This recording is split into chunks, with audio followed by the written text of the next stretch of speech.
Welcome. We are so excited to have you at our fourth and final Building State Capability event series for this semester. And we have some pages outside with QR codes where you can learn more about building state capability, our events, who we are, what we do, etc. Our tagline is resolving public problems with purpose.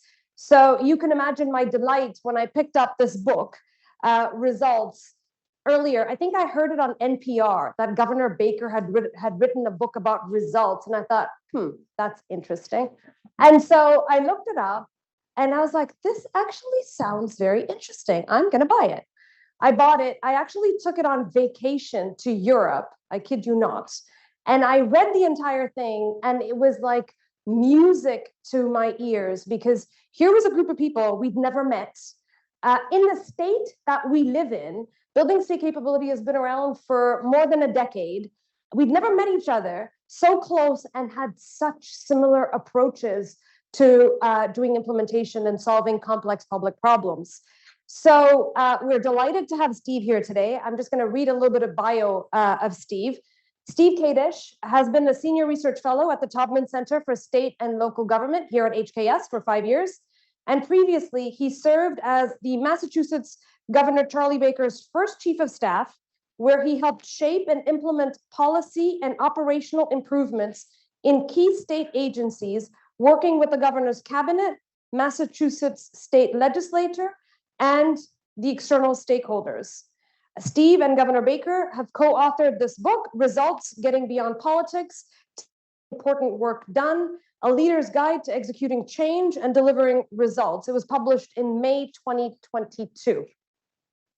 Prior to this appointment, he has served in a number of roles in the public and private sectors, including Senior Vice President and Chief Operating Officer at Northeastern University, Executive Vice President and Chief Financial Officer at Dartmouth College, Director of Global Health Equity at Brigham and Women's Hospital, Massachusetts Undersecretary for Health and Human Services, Massachusetts Assistant Secretary for Administration and Finance, Senior Vice President for Administration at Harvard Pilgrim Healthcare, and I think that's where you work with Governor Baker. 4 or 5 times actually through those positions where it looks like I couldn't hold a job. So, Associate Vice Chancellor of Operations at UMass Medical School and Assistant Commissioner for Operations at Massachusetts Division of Medical Assistance Medicaid. We are so delighted to have you here, Steve, and we're excited to hear your talk. Welcome. Can we give him a round of applause? Thank you. Can everybody hear me? Okay, great. If anybody can't hear me, wave. Okay. I tend to talk softly, so I'm going to practice speaking loudly. I am delighted to be here. I am so impressed that you guys are here on the last day of classes. As I'm walking around, it seems very quiet, and I thought, oh no, but here you are. I have about a 35-minute presentation that I'm going to race through. I'll make the PowerPoint available to you, and you see my contact information there. If you have a question or if there's a follow-up that you want to do, write me and tell me who you are, so that I have some idea of where the connection was made. So without further ado, I'm gonna walk you through, I'm gonna jog you through these slides, and we can always come back at any point. This will allow us time for questions. So here we go. I'm just gonna move this chair a bit. Okay. So I start here, and I know that folks are both domestic in the United States and international, but this book is not about political results. This book is about programmatic operational results that help individuals, families, communities really thrive. And we love this quote. Let us not seek the Republican answer or the Democratic answer, but the right answer. Let us not seek to fix blame for the past. Let us accept our own responsibility for the future. John F. Kennedy. So for us, this book is strongly, strongly, strongly nonpartisan. That's not what it's about. So here's me. As you can see, Governor Baker. This was in January 2015. Interesting time, right? This is the time of gubernatorial transitions. I don't know if any of you all are helping with any of the gubernatorial transitions or following them. This had to have been in the first couple of days that we were in office. So why am I starting with this picture? Well, first, Governor Baker's about 6'5", 6'6". He's this very tall man. He is a lifelong Republican. I'm not as tall. I'm a lifelong Democrat. So the fact that Governor Baker asked a Democrat to be his chief of staff to start with was incredibly unusual. I wasn't involved in his campaign. Yes, I did a donation and made some phone calls for him, but I wasn't a campaign operative. He and I had worked together up until this time 3 or 4 other times, both in the public sector and in the private sector. And I served as his chief of staff for about 2.5, close to 3 years. And as I was stepping down, we talked about writing a book.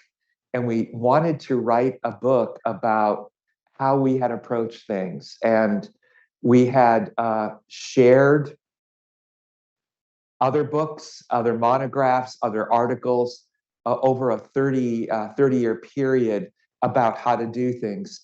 Every single one of these articles, books that we shared, they were private sector books, and they were interesting and they were good, but they all required a translation from the private sector to the public sector. So the purpose of this book, our idea about this book, was to write a book about how to do things in the public sector, not a translation of how things work in the private sector, but to write it from our experience, which was both public and private sector, for the public sector. So we wrote this book for public sector leaders, by public sector leaders, and it's about improving public sector services.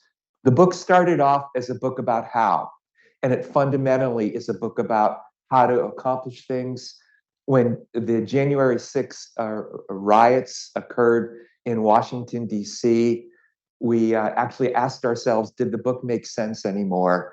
And we thought that we doubled back on it and said, if there are strong public sector services, that in a way is a contract between the citizenry and the government about delivering things. So we wanted the book to be a book about not only how, but also about hope. So now I'm going to go through the results framework. There are 4 parts to the results framework. People are policy, follow the facts, focus on how, push for results. There may be a quiz at the end, so take note. But these are the 4 pieces. The book is written in 2 parts.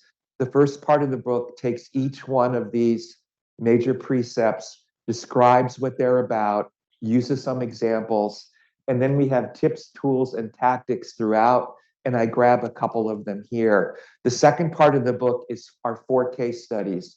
One is on the Health Connector, a way to access healthcare in Massachusetts. The other is on transportation. A third is on the Department of Children and Families, and I'm going to spend some time there. And a fourth is on COVID. And I think they're all interesting. I know several people have read through all of them. The COVID chapter may be especially interesting because it has to be one of the first times of a sitting elected official actually writing about what was happening with COVID. So here we go. We always start with people or policy. And it may sound funny, but this was a learned thing. We were such fact geeks that we would focus on facts, assume that the facts would tell us about ways about the problems to solve, and then go at it. but it became clear to us through both successes and failures that if you did not have the people in place to start, you did not have the capacity actually to act. So we always start with people or policy. We start here to assure that you have the capacity to act. We will actually, we've stopped the start of some things until we've had a core group of people identified. This is about selecting the leader who's responsible and the team, and it's about selecting people who have the knowledge about what to do, and importantly, the know-how about doing it. We like to construct teams and approaches that include both current staff and new staff, especially when you're tackling existing problems. When you're tackling existing problems, they're there for a reason, and the current staff may be okay at identifying the problems, but they just may not have been able to actually figure out what to do. Bring in new folks, new ideas, new approaches, and the constructive tension there is incredibly important. I've really come to appreciate the concept of a dedicated team on a project. And dedicated doesn't mean that I am personally committed to it. Dedicated means that you're 100 and 120% focused on that and really not anything else. And I can talk about that more. But the concept of a dedicated project team on a project, helping to pull together various pieces, has been a critical piece in our success. Second piece, so you have people or policy. The second precept is follow the facts. There are two kinds of facts that we look at, and facts for us define the problem. We look at these two kinds of facts to define the problem. First, and you hope this is true, particularly in the public sector, but in general, but it's not. We call it data evidence, and it's the reports, the budget, the current staff, the program descriptions. It's the hard stuff you can read or view, and if there are performance metrics there as well. The second part of follow the facts are points of pain, and this was actually a learned activity for both Governor Baker and I, as we were so hard data oriented that it wasn't until we actually were back in the private sector working for a health company where we spent time with the medical providers, our customers, and the people who were getting the health insurance to understand what their problems were. And what this did for us was flipped the focus, as opposed to being hard data driven, to being focused on the customer, to be focused on the individual, and to hear those stories and to honor those stories. And the combination of both the hard data and the points of pain together provided an incredibly important perspective of what is the problem to solve. We look at both of these. We think that both of these are important. I'm going to do two tips. As I said in the book, there are maybe a dozen or so tips, tools, and tactics. They're called out. I've had folks that have read the book to say, I've literally copying this tip, and we're now using it in our work. This tip is an interesting one, and it can be used anywhere. I just used this in another class at Ohio State University, a class of nurses, and we were talking about COVID, and I wanted them to talk about their experiences. But the idea of this is, with the leaders in the room and the other folks that are involved in a project, is to literally go round the table, round the room, either at the beginning of a project to identify what are the points of pain, or as a project is going on at the end of a meeting, a project status meeting, so that somebody could say, I don't understand what that point is, or yes, you said that was accomplished, but there's still a gap between what that is done and this is done. Or somebody could say, I'm still looking for X, or a celebration. But the idea of the round the table, and it's anti-hierarchical, and it throws lots of leaders off. but the leaders that do use it, it's incredibly empowering for the entire team. And it would be literally would be, if we had more time, and if I were to ask you, and I'm going to do a getting to green kind of thing, it would be literally going around the room and saying, how do you approach X? Or what do you think about what we just talked about? Or if we're talking about an issue, what do you think the point of pain is, either personally or what you've heard? But the round the table is something that I strongly encourage you to do, and it's incredibly empowering for leaders and for teams in getting something done. And it's something you can build into the agenda, and there's a little bit more about how to do it in the book. The second tip that I have for you, and Charlie Baker, Governor Baker, is great at this, and it's too often organizations just listen to what's inside their organization, whether it is the reports inside their organization, the individuals inside the organization, but getting, quote unquote, out of the tower, out of the Kennedy School, out of your organization. It's literally getting out of the office, talking and listening to people, going beyond internal reports, seeking peer data, making site visits. And there's nothing like it. There's nothing like a conversation with the folks that you're working with, a partner that you're working with, going, visiting an office, et cetera. And so these two things are incredibly important about the facts, but they're also important to help you determine what the problems are. So the first precept of the results framework are people are policy. The second is follow the facts. This is the third, focus on how. And this was really the initial core of the book of where we started. And when we realized we intuitively do this, so how do you set it up and what comes after? But the focus on how is it's the requirement to have a structure to approach your work. It's not enough to have good people. It's not enough to have a good understanding of the facts. It's not enough to have money. But it's the requirement that you actually have an approach in terms of how are you actually going to deliver the new program, solve the problem, and on. And so we use, and I'll talk about the work management triangle in a minute.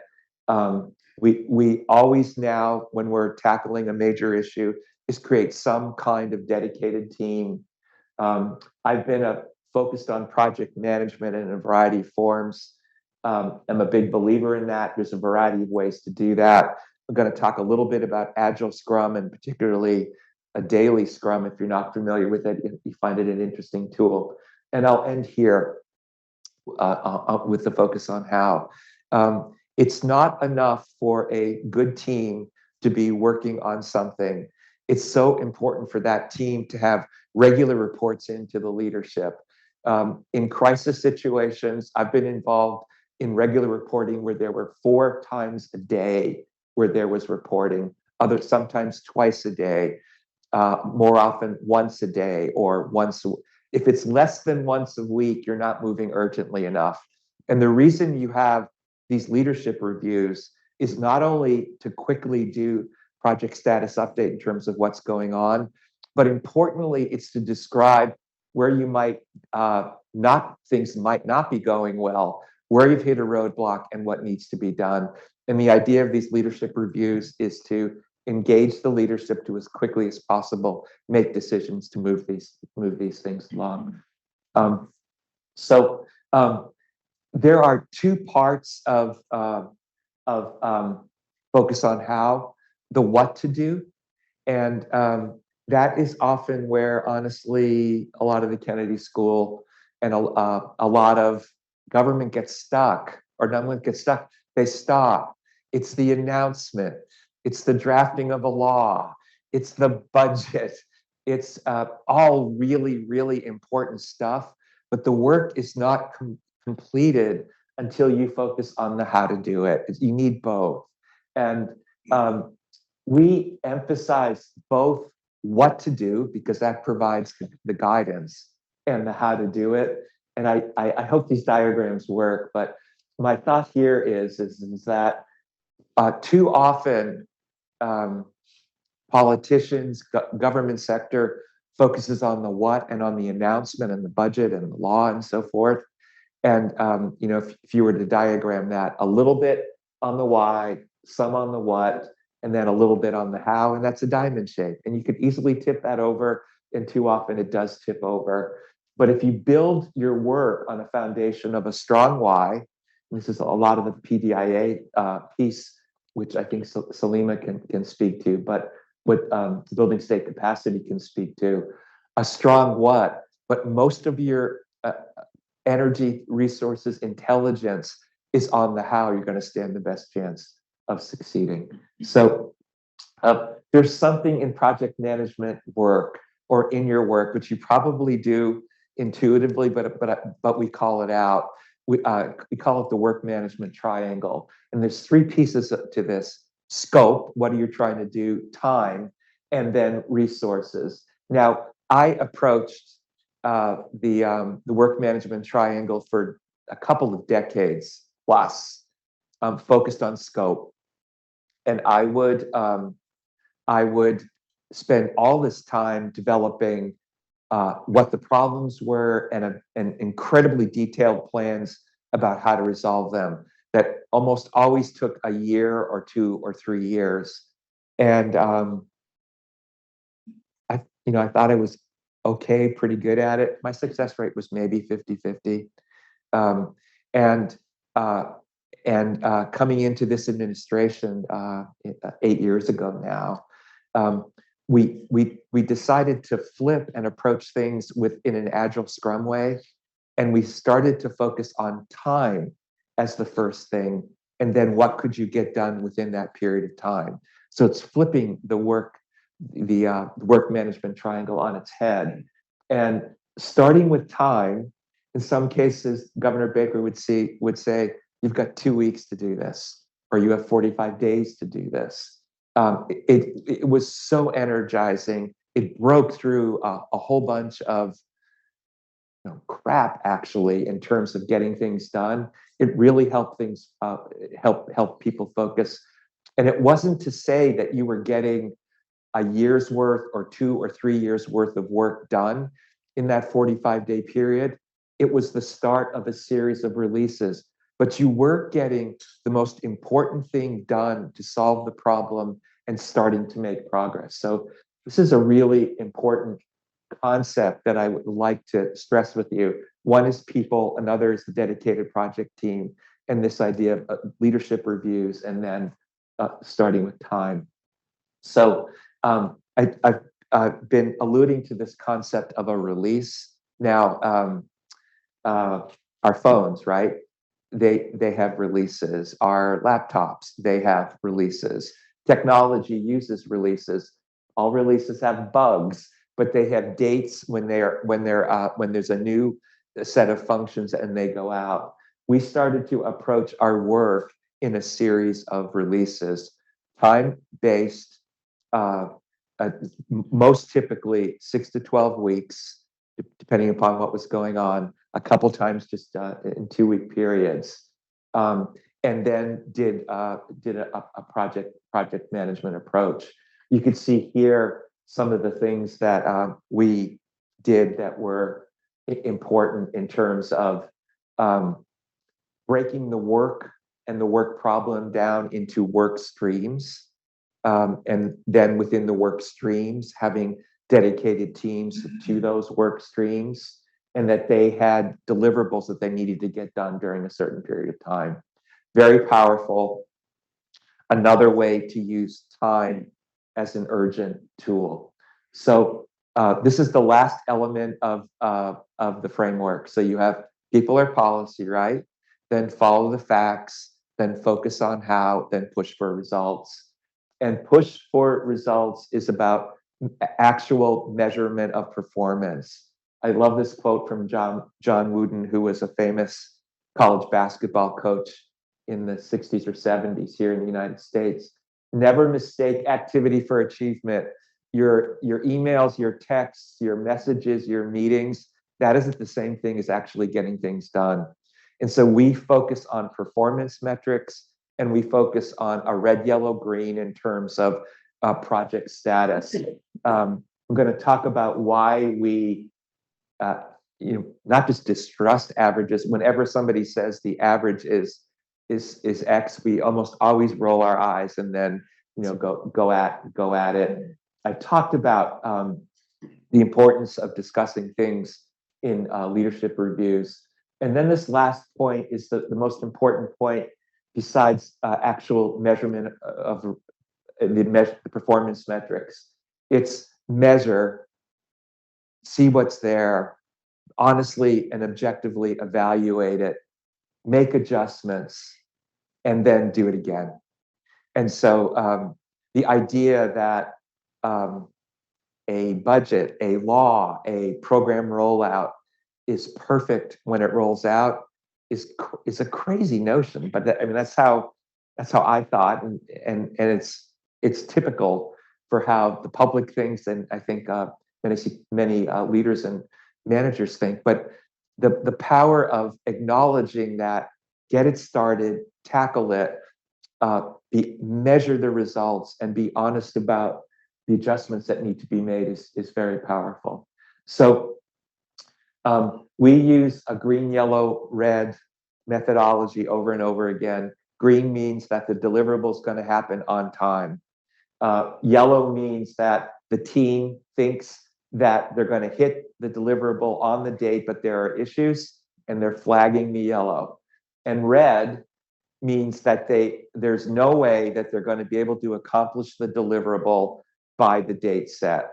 And so red, yellow, green isn't a nice feeling about how you're doing. It's whether you are going to meet the deliverable by date certain. So it's a hard measure. And red, and it's really hard for all of you. You all are brilliant. Every single one of you. You're all tops in what you guys do. It's really hard for you guys to say, guess what? 3 elements of my project are red. You want to tell that to your boss? You want to tell that to the commissioner? Do you want to tell that to the governor? Really, really hard to do. And so you might squish it yellow or try to move out a date and so forth. And so it's really important to be as honest and objective as you can. And you guys who are either leaders today or will be leaders is to create an environment where it's okay for people to say, my project isn't all green. There are 3 issues that need to be dealt with. We need help. Our team needs help. An important thing. So I want to start. I'm going to spend maybe 6 or 7, maybe a little longer minutes on talking about the Department of Children and Families. And I had when I had this I had a standing desk when I was in the governor's office, and I had this on my wall. It's this front page of the Boston Globe. Her name was Bella, and I'll describe what this is. But I was the chief of staff of the governor. I had the governor's office on one side of me, the lieutenant governor's office on another side of me, and all the lobbyists and the big power people that would come in. This would have been one of the first things that they saw, and it is a tragedy, and but powerful. On Thursday, June 25th, 2015. So this is 6 months after Governor Baker took office, right? 2015. A woman in Winthrop, a coastal town just north of Boston, made a horrid discovery. She was walking her dog along the shoreline of Deer Island when she found an object that concerned her, and she called 911, the emergency hotline. The Massachusetts State Police uncovered the remains of a girl of toddler age, and it was just horrific in terms of how this child was found. The news was stunning. As a community, we had not yet recovered from the loss of Jeremiah Oliver 1 year earlier, who was also found in a suitcase along the highway, just horrible. Now this. The hunt for more information about baby Doe drove national news stories throughout the summer. What happened to this innocent child would hang like a dark cloud over us. Well, baby Doe was Bella. So throughout the summer, we would hear police announcements and calls about, or rumors about baby Doe. And on this day in September, the Globe blasts this headline. Her name was Bella. By then, Governor Baker had asked me to work with the team at DCF on a turnaround, and that's what I'm going to talk about, because it's quite powerful and quite dramatic. So the leadership at the Department of Children and Families, who's responsible for, at that time, about 45,000 children and their families in the most difficult circumstances. Linda Spears, she's one of my all-time heroes, and she has stayed with DCF for the entire 8 years, and I hope that the new governor has the wisdom to keep her on. But we approached the work this way. We tackled it from a governance point of view, an executive team led by Commissioner Spears, an agency improvement leadership team, which we talk about in the book. This included, for the first time, most state agencies have a central office which sends out dictates to the local offices about what to do, and there needs to be that.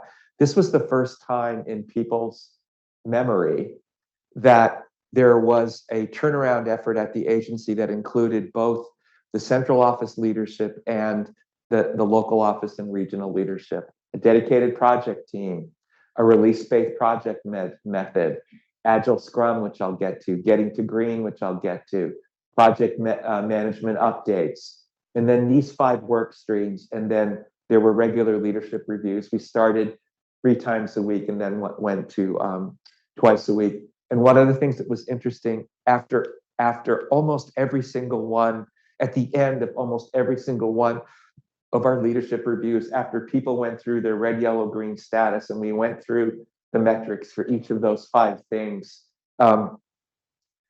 Commissioner Spears led around the table, and it was this incredibly powerful, sometimes emotional experience. So, how many folks are familiar with Agile Scrum?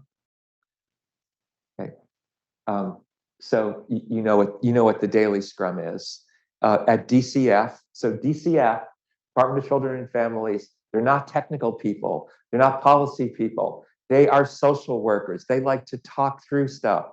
They like processes. The idea that they were willing to embrace something like Agile Scrum and a daily Scrum, they ended up doing it about 3 times a week, not daily, but followed these precepts, was incredibly powerful. Now, for each one of these 5 areas, people, policy and practice, people, management structure, metrics and reporting, and communication, think about those as the work streams.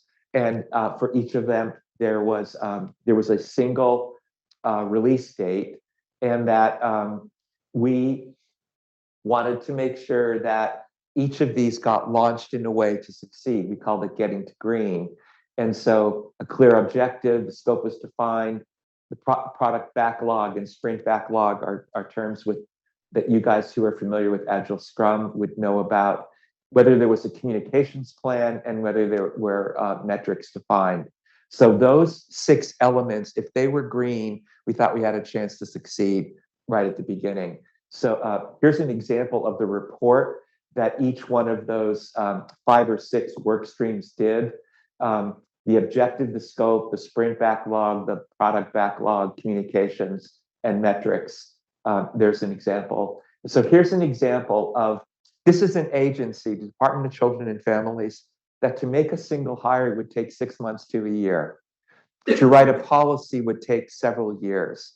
We were now asking this agency to hire hundreds of people, develop, at least a couple of policies immediately, if not every few months. So here is this effort started in the middle of September. here's the status update to the Agency Improvement Leadership Team for October 1, 2 weeks later. It's going to be hard for you to read, but they're clear about their objective. But I love this, right? They had a goal of by November, they had a goal of posting 200 positions. Now, this is an agency that, and we're going to repeat, it would take them months to hire people. To post and to get 200 people hired was, an amazing thing, and on. So the people task force had these key tasks, and I love that this one is green. Within 2 weeks, they had 83 positions posted, and they were so ecstatic about it that at the leadership review team meeting, they took this picture and posted it because they wanted to say, we're not just bluffing, we've actually posted these positions. And it was just a moment where, as you could imagine, everyone started clapping. So DCF used this release process. Release 1 was heavily focused on 2 major policies: posting these positions, restoring a management region. And that was about 9 weeks from the middle of September to Thanksgiving now. Release 2 was focused on more stuff. DCF hires its first medical director, and 2 more policies continued the onboarding, and that was for March. And then more. Hiring new medical social workers, which hadn't existed before, a major foster parent recruitment effort. And then this last item I want to spend a minute on, and this is that 95% of ongoing social workers have fewer than 20 families in their caseload. So in March of 2016, so this is, we started this effort in September 2015. This is 6 or so months later, that we had kept hearing that the caseload for social workers was a problem. Now, but the mean or the median for social workers was 18 or 19. And so if the goal was to have a caseworker to have 16, when Governor Baker and I and Secretary heard that the number was 18 or 19, you think, it's not bad. But we kept hearing from social workers, the union, families, is that people had crazy caseloads. So this is one of the things that this chart did not exist before. Governor Baker insisted upon it. He said, okay, break down the median by every single social worker. So what this chart represents is this tall line in the middle, yellow, is that there are 186 social workers who have a caseload of 19. Here there are 96 caseworkers who have a caseload of 22, 60 caseworkers with a caseload of 24.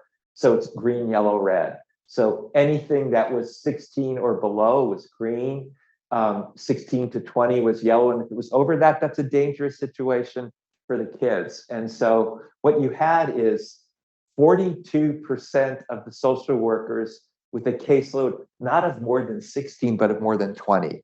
A dangerous situation. No wonder so many bad things were happening. So jump, is it 18 months later? Something like that, to 2017, August 2017, for March 2016. And you see, what's the median mean?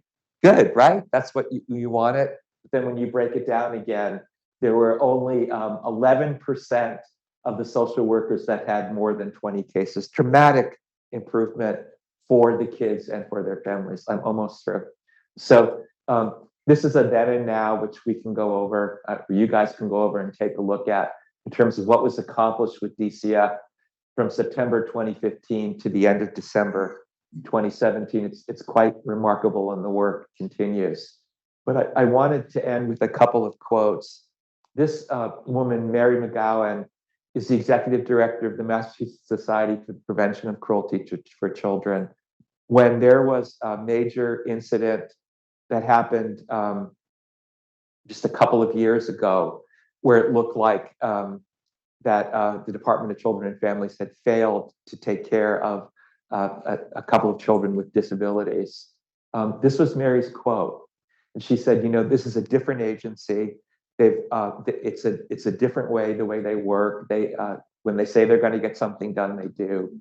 And this is a quote in the Globe: "If I could change this one thing, I think we should stop referring to it as reforming the department. That suggests there's going to be an end.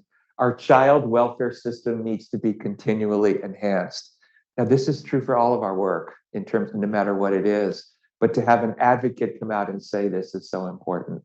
And then finally, one of the greatest humans to walk on this earth in 100 years plus. We use this quote in our book, but similar theme to Mary McGowan, but more eloquent. "After climbing a great hill," and he climbed many great hills, "one only finds there are many more to climb." And I close with this, a story. In the, you know, I don't know if anybody's written a book. It's a bear, but at the end, the publisher says, "Okay, now you have a chance to write who the dedication is for, or who are you acknowledging?" And so we had two versions. One was to the folks that are doing the work, and the other was to our spouses. And Governor Baker and I going back and forth on the phone. And so, long story short, he says, "You know what? This is our chance to actually dedicate the book to the folks who are doing the work, and we will acknowledge our spouses as we did in the acknowledgments piece. But this is for you guys, to those who believe in public service, in the good it must do, and who constantly strive to deliver on its promise." That's the show. So I don't know how long that took, so I apologize. No worries at all. Thank you very much. Take a seat. We're now going to turn to questions and answers, but before we do that, I just wanted to comment on how incredible this was. And some things, you talk about releases, you talk about short sprints, and in PDIA, we call them iteration. Yes. So everything is an iteration, the tighter, the better, but it has very similar flavors, which is why I was so excited when I did read your book. And I think when I read your book, the red, green, and yellow, what I found really empowering, because you've seen these kinds of either checklists or dashboards, and people just misuse them because you want to be in the green. But what I really like that you guys did differently is create the safe space to be able to put something red, because by putting something that should be red green, you cause more damage. And they actually highlighted that with the people who are doing it. And when someone raised something as a red, it wasn't pointing fingers at the person. It was the message, not the messenger, right? Correct. And that's really powerful. So it's not just about thinking about red, green, and yellow, but creating that safe space for someone to say, "This isn't working. I need help." And then people being able to jump in. And with the tight iterations, you can make change and turn things around. So thank you very much for that. Matt, I'm going to come to you at the end to share your reflections. Matt is our faculty director, Matt Andrews, and he happens to be here. So I wanted him to come and see this because I've read the book. I gave him a copy of your book, but I thought since you were here, it would be really great for him to kind of listen to you. And he's from South Africa. So the fact that you ended with Nelson Mandela, I'm sure he was like, he worked for him too. So I think that was also very exciting. We're going to take 3 questions at a time. If you could just share your name, the program you're at, and ask your question, we will then turn to Steve to answer your question. Yes. We have a microphone, Nishant.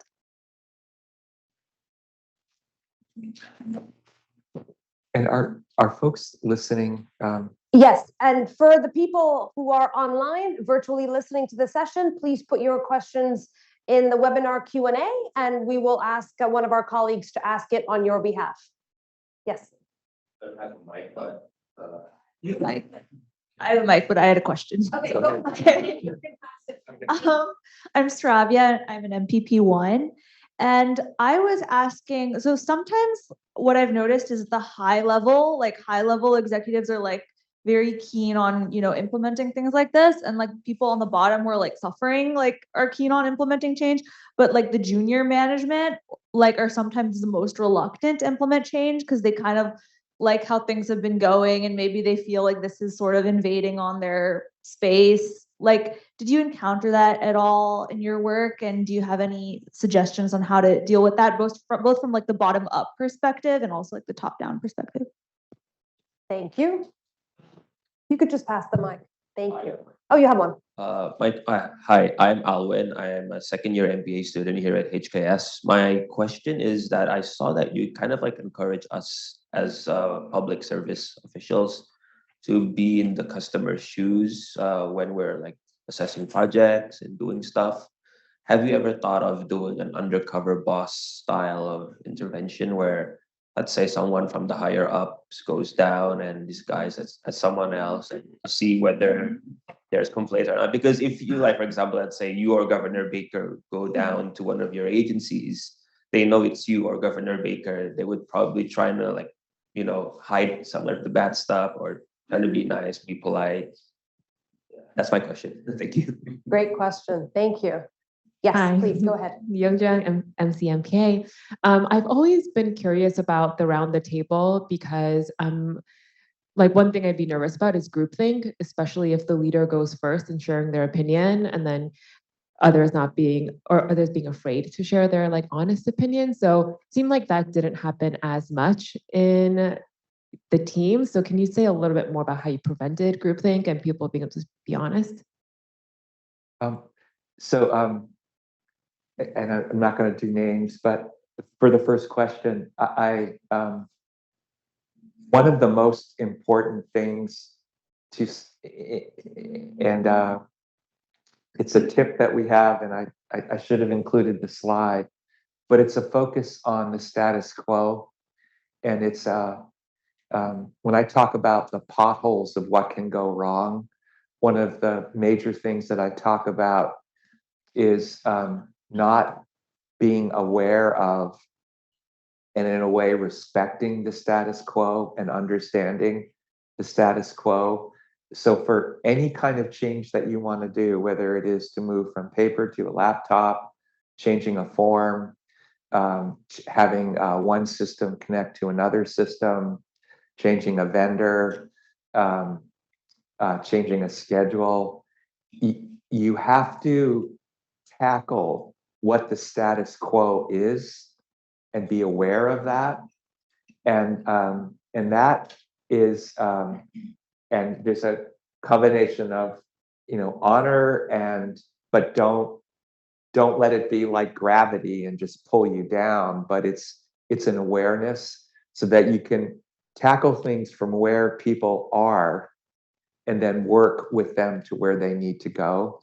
A lot of projects say, this is where we're going, without starting with where people are at and respecting what's there. And sometimes that fear is legitimate. Oftentimes the fear is legitimate because, and this is where the iterative piece is important, but it's the honoring awareness and then being directly tackling the status quo is really important.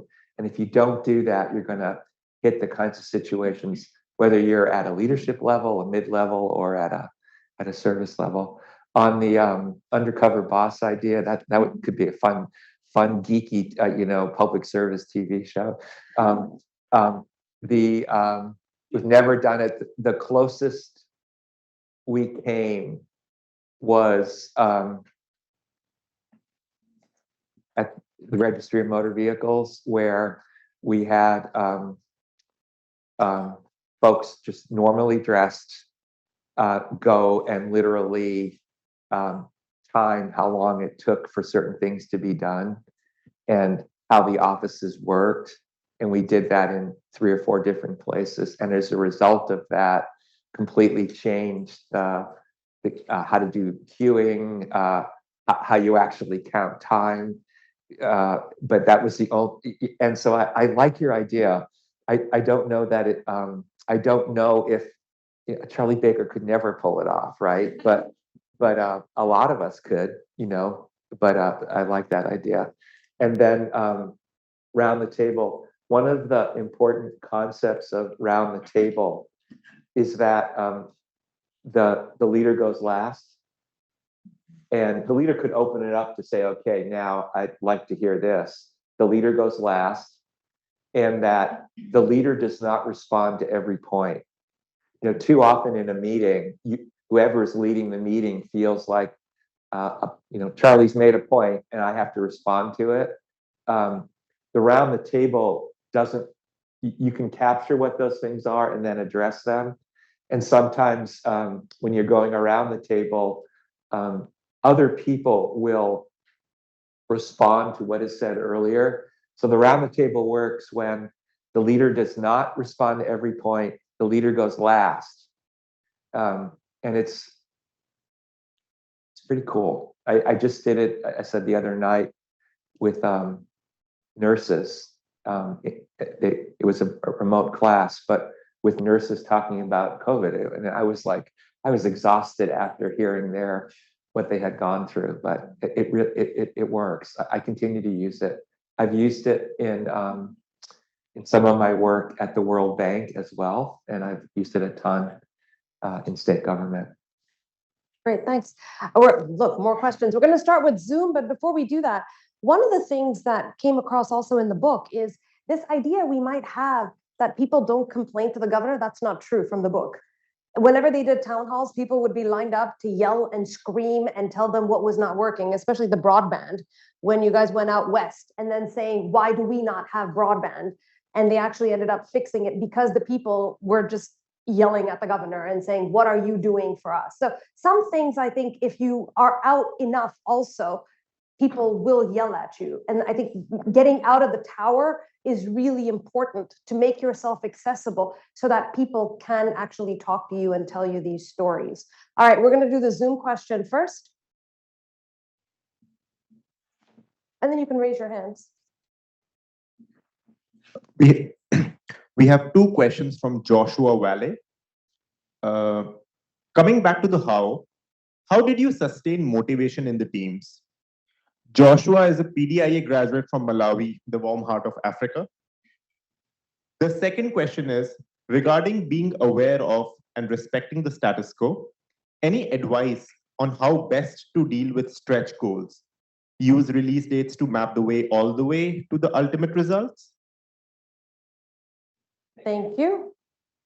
All right, we'll start in the front. And then you can go next. I am Kofi Gavu from the GSD. And I have this question here. In terms of getting out of the tower, would it be more personality driven so that your life experiences shape you to go towards that option? And also when probably an agency feels like they are the only one in that space, how easy is it to also seek views outside? As a question. And then we'll take a pause. Oh, you can go ahead. My name is Nandita. I'm a MPP1 student from India. It's kind of related to the first question, but in a different way. Do you consider this process as an ebb and flow, or is it like non-stop? Because this seems like a high pitch rate of activity. So how would you sustain that? Because especially unless it is the top driving this, mid-level officials don't get a lot of control over programs and results. That's why I said it's related. How do you sustain that? And if it is top-down, would you have suggestions on how, as perhaps not that senior level of officials, there are ways we could incorporate some of these learnings? We have one there. No, sorry. We'll come back to you to that set. Yeah.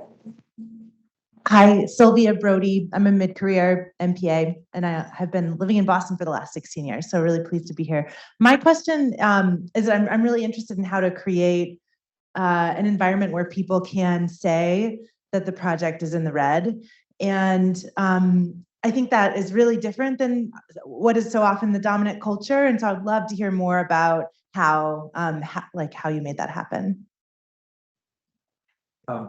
These are fantastic questions. And so the combination question about sustaining motivation and honestly, what level does this effort work? Let me tell you a little bit where I think this does not work to solve policy differences. This does not work to solve where there are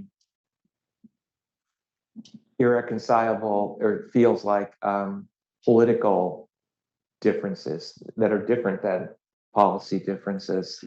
It works when there is an understanding of, it doesn't have to be a total 100% agreement, but that you're focused on the improvement of a public sector service or private sector service or rolling out a new program or solving a problem.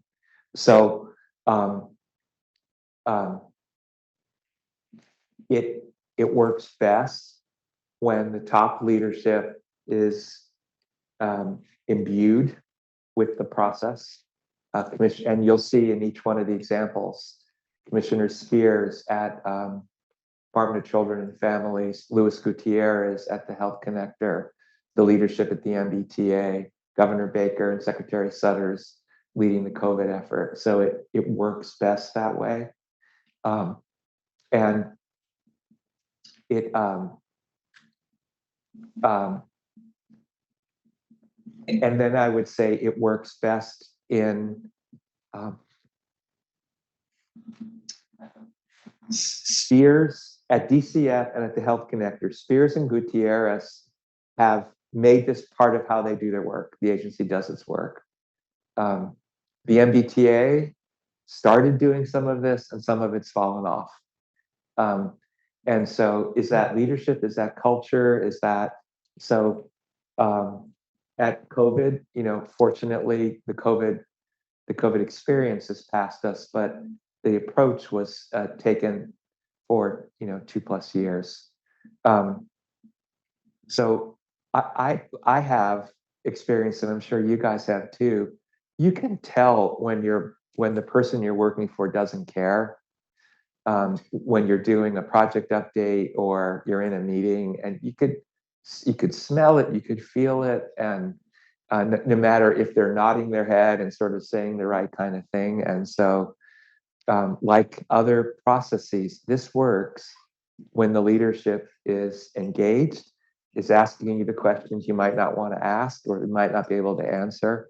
And as far as motivation, I have found that the shorter time frames with deliverables that matter are incredibly empowering to get something done. And I've seen that over and over again. People say, wow, we didn't think we could get that done, period. Never mind get that done in a short period of time and then go on to something else. I feel like I'm forgetting the last question. Help me. In the red, the culture. Really, really. So the last question about creating a culture where people are okay not saying everything is green, or even being able to put a yellow up there, but isn't in fact to say this effort's in the red. I think when Governor Baker and I started doing this at when we were at Harvard Pilgrim Healthcare, and the health insurer was going into bankruptcy, and he asked me to establish a project management unit. And before, when they would do project management, all their projects were always green, is because they would always push the date out, and which works, right? But when we were focused on these deliverables needed to be done by this time frame, or actually the entity was going to go into bankruptcy or not come out, we did two things. One is our dedicated team did an objective review of where the projects were and said, this one is yellow, this one is green, this one is red, and these are what the issues are. And then ran that by the project team. But it took the experience of somebody having their project read and seeing that the world didn't tumble down and that it actually became an opportunity to get help, is where that became proven. And so I think it takes some experience actually of living a red, yellow, green dynamic and honoring that and never shooting the messenger, right? You want to respect the person that was brave enough to say, I need help. I'm an all-star. I believe I'm an all-star. I've always been an all-star, but we need somebody else to do this piece. We don't have enough resource. This isn't working. We thought we could do this. Really hard. It's really hard for I'm going to say it's going to be hard for any one of you that are sitting around this room right now to be able to say their project's in the red to their boss or their boss's boss. Great, thank you. And if there's any other questions, we are our last set of questions. Yes. Yeah, hi Steve, thanks so much for your time today. My name is Zipporah, I'm a mid-career. The question I had was on the teams. You talked about mixing both new members and current members. How do you manage that tension and create psychological safety? Because you want them to scale and work together really fast, but they have different ways of working. Yeah. I wonder, Steve, if you could also answer why you do that, yeah, right? And then answer a question as well. Are there other questions? Yes. Thank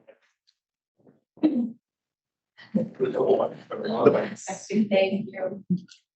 Thanks so much for coming and taking the last question. Can you speak to your role as chief of staff? And you have the strategic operations kind of division within the governor's office. How was your time? Like, how did you decide to focus your time within the different contexts and projects that you would need to quickly deploy on? And then two, can you speak to what happens after that team, the strategic operations team, needs to move on and do something else? Is there a cadence happening back to your team in your office? Any other question?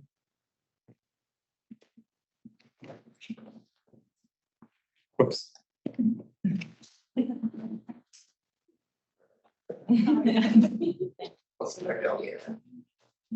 Hi, I'm Valeria. I'm also an MPP1. And my question is about that those management techniques are very, I think, more frequently used in the private sector. And I would love to hear your perspective on why it is so hard to implement those in the public sector and what are the most common roadblocks you found. Before people go, do you want to do your book thing? Yeah, it was free books that were given out. So if you look on your chair, it's an Oprah moment, and you find an orange sticky, you get a free book. So if you're close to or if you're close to one. Yeah. There. You have a book? Okay, there's one in the front. That's right. Yep. And just keep it because you will then come and get your free. There's one in the front if anyone wants to run. Sorry.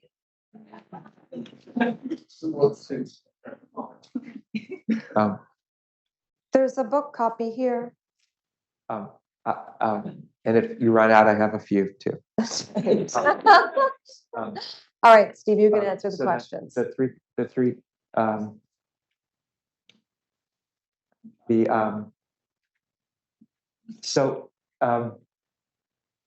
It's really hard for new people to work in an existing team. And so it's one, because of all the status quo stuff, and two, a new person coming in is new and people are trying to figure out who, why, where do they stand. And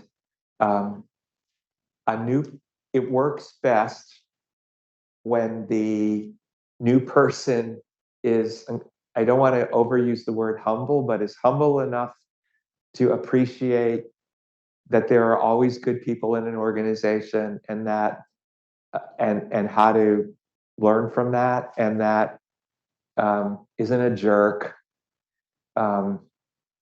and is actually bringing something of value that wasn't there before. It could be an approach. It could be a facilitation skill. It could be business process redesign. It could be the development of metrics. It could be, here are 3 other different ways that something could be done. But it's hard. And so, but I've found that when an organization is in trouble and you simply ask the existing team to tackle it, never works.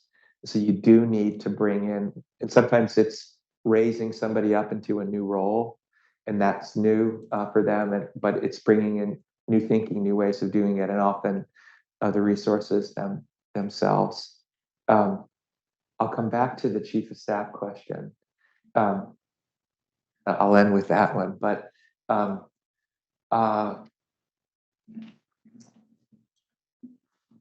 you know,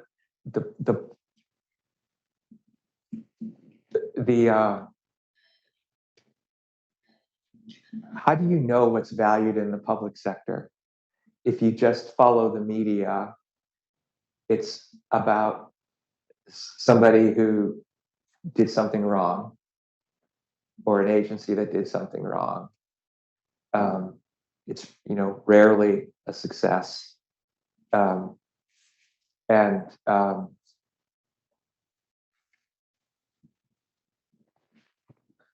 then our processes, at least here, our ways of doing things are so heavily process oriented that, you know, the John Wooden quote, don't mistake activity for actual results, is that unless you are holding either a private sector or a public sector organization responsible for an actual result, a measurable result, then all you have is a talking process. And a lot of our leaders aren't, one, have grown up and aren't experienced with that. 2, maybe more policy oriented than the results oriented. So that's what I'll say there. The chief of staff question. Well, there are 3 people in this room who interviewed me extensively that I don't know if you guys want to take a crack at that. So, and I appreciate them being here, but I'll start. But these guys might want to jump in. Okay. Oh, you are. Okay.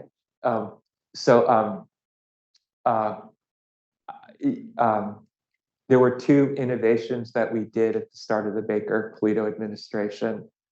The first is less talked about, but, you know, as important. And it's, I wanted to have a deputy chief of staff that was responsible for access and opportunity. This was before I was aware of the term DEI. And it was specifically focused on the people who were employed by the state and by where the state was spending its dollars, actual contract dollars. And so we had a team of people that were focused on that. So boards and commission appointments,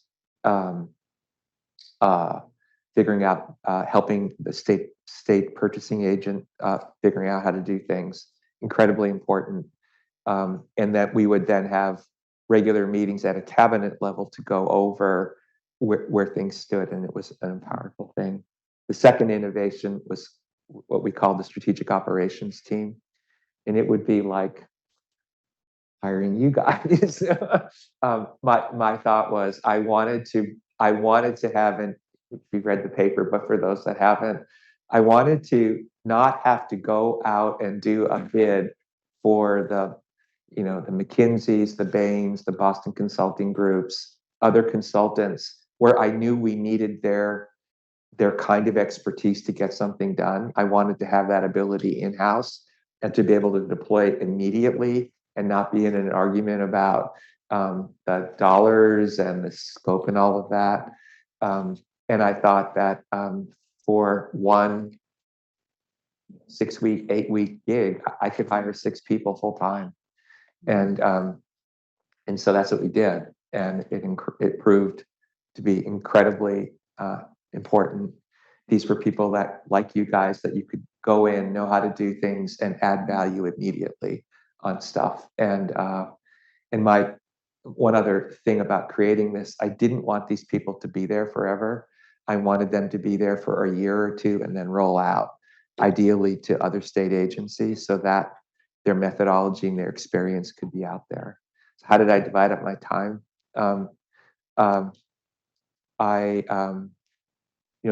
There's a certain amount of your time that is focused on the meeting stuff about an organization and the cultural stuff, certain kinds of meetings at an organization.